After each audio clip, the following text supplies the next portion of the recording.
Welcome to Leadership Sovereignty, the podcast. I'm your host, Terry Baylor, along with Ralph Owens. And today, we'll discuss the best way to defeat fear is to confront it directly, how the power of affirming oneself can boost self-belief, and how embracing challenges can change your life for the better.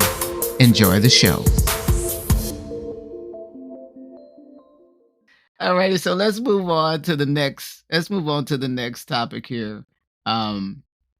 Which is overcoming fear and building confidence.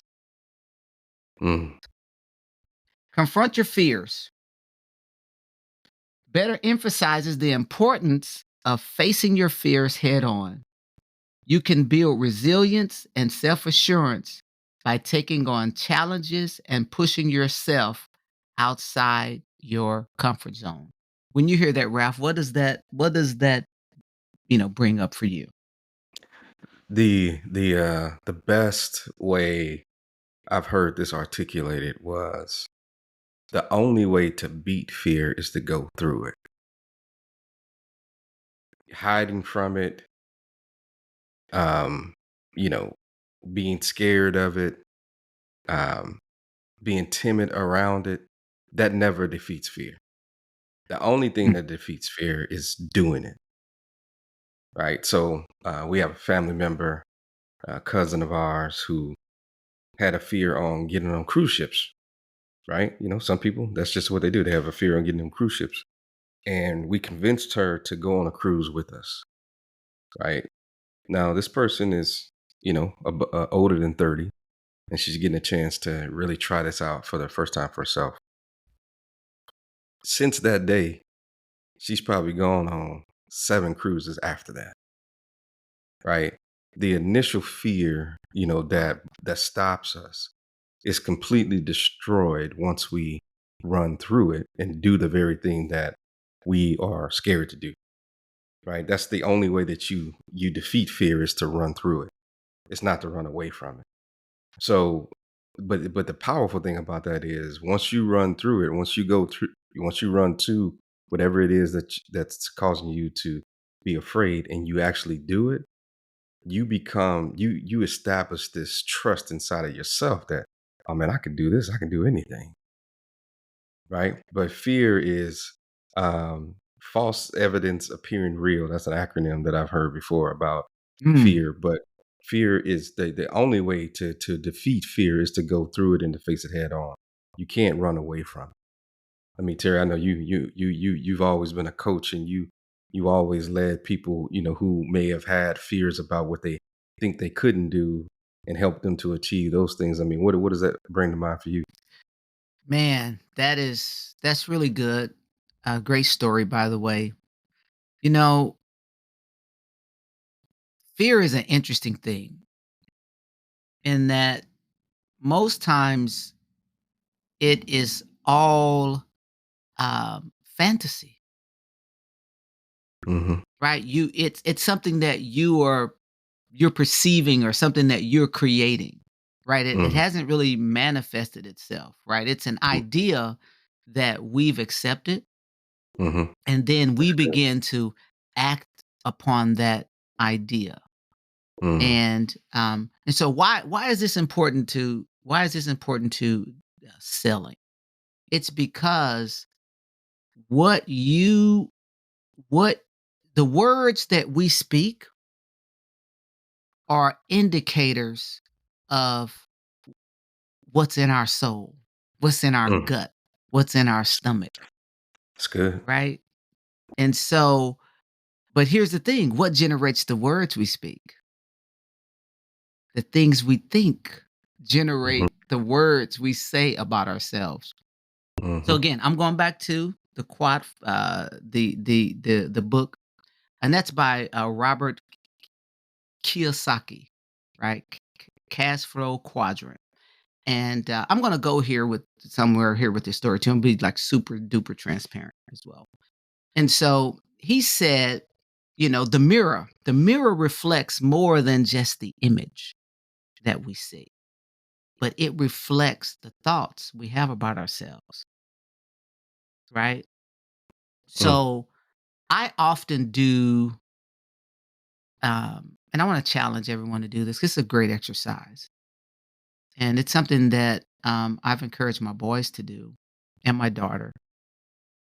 Look in the mirror and just look like directly in the mirror, and then don't look at your silhouette because most of us look at our silhouettes when we look in the mirror. Don't look at your silhouette. Look into your eyes and say something about yourself. Mm, Tell yourself something. Right? One of the things I was just talking to my oldest, and I shared with him. I said, "Look, I do this. I look in the mirror, I look myself in my eyes, and I say, I trust you. I believe in you. mm, What you have to do, you can do it. God has given it to you. It's bigger than you. That's why you feel the way you do about it. mm, Is it gonna happen? It's gonna happen because He gave it to you. I mhm. believe in you, Terry Baylor. I say my name. I'm That's good. serious, man. And those things are important because a lot of times when we're lying in bed or we're sitting there on the couch or we're doing whatever driving and our mind starts to ponder, that little me starts talking. Oh man, it's gonna take too long. Oh, you gotta Mhm, overcome this.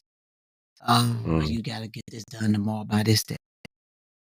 You see what I'm mhm, saying? So that what we are saying to ourselves in these paradigms, quite honestly, that we are creating are the things that actually start to play out in our lives, right?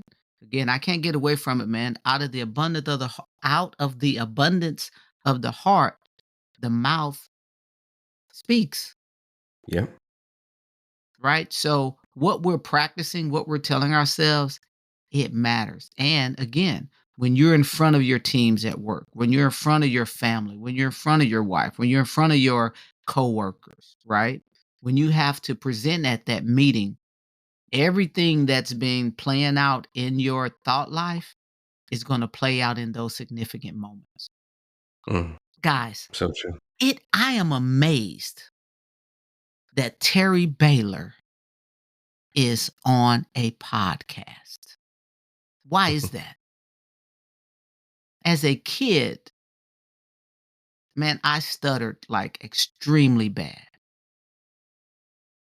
I had to stump. I was a foot stumper in order to get words out.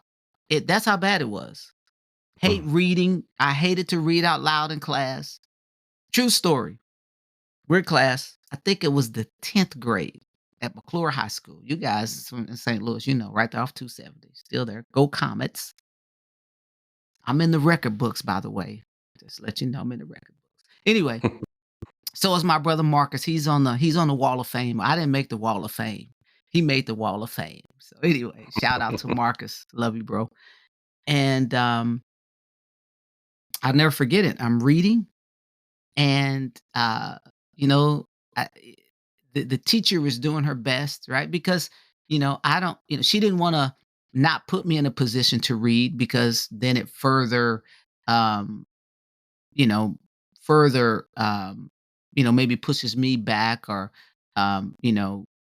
doesn't give me the opportunity to explore and come out of what it is I was dealing with as a teenager. And I'm reading, man, and I'll never forget it. I'm reading, and then everybody says the word, and it was like, and. I was like, I know the word. I threw my book across the across the class and stormed out of the class. That's how difficult it was. Um, and so I had some outlets, right? Sports was an outlet. So it was a great outlet for me. I was able to speak and I was a leader and a captain and all that kind of stuff. And so that wasn't as challenging. But speaking in public forums and things like that was a challenge. So when I look at my life and the things that I've done and as a public of a life that I've led, I can't believe, man, I've stood before thousands and had to speak. Ralph, you and I, we did but you just don't know, man, how monumental that Mhm. was for us back in the early, was that the early 2000s? We spoke at, when was Mhm. that? Was that, yeah, early 2000s? Ralph and I had to Yeah. present at a conference, technical Mhm. conference. And like Mhm. we were the show. Mhm. Everybody wanted to speak to us, right?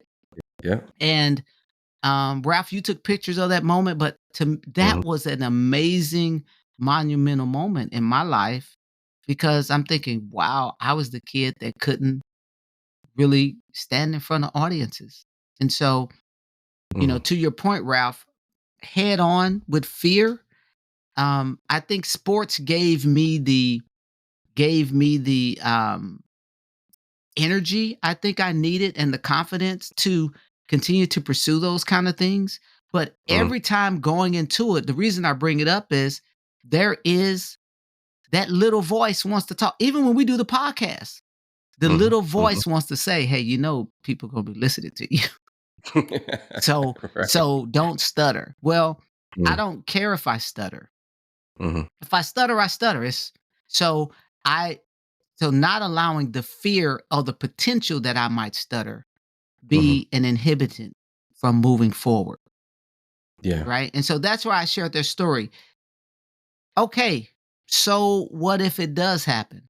Then learn from the lesson, Mhm. right? Take something Mhm. out of it that's going to make you better because ultimately staying in your own head and allowing what could happen stop you from changing your life, right? Mhm. Doing this podcast has changed my life Yeah.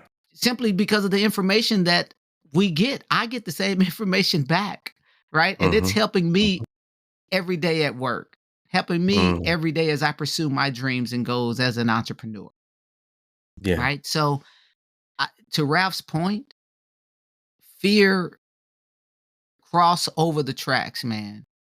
Mhm. Go straight at it, right? Mhm. Mhm. Again, I'm going to give another, you know, God has not given you the spirit of fear, but That's the right. spirit of power, love, and a sound mind, Mhm. right? I Mhm. love the That's right. sound mind part of that most importantly, because Mhm. what fear does is it causes you to be irrational, Mm. That's good. Yeah. That's good. right? That's good. Man, I look in the mirror, material, you have a sound mind. Yeah. God gave you that mind. That's really good. Thank you for being with us today on Leadership Sovereignty. Stay connected with us on X, formerly known as Twitter, and on Instagram by searching for Leadership Sovereignty. And just like this podcast, let's all collectively grow as we go. God bless.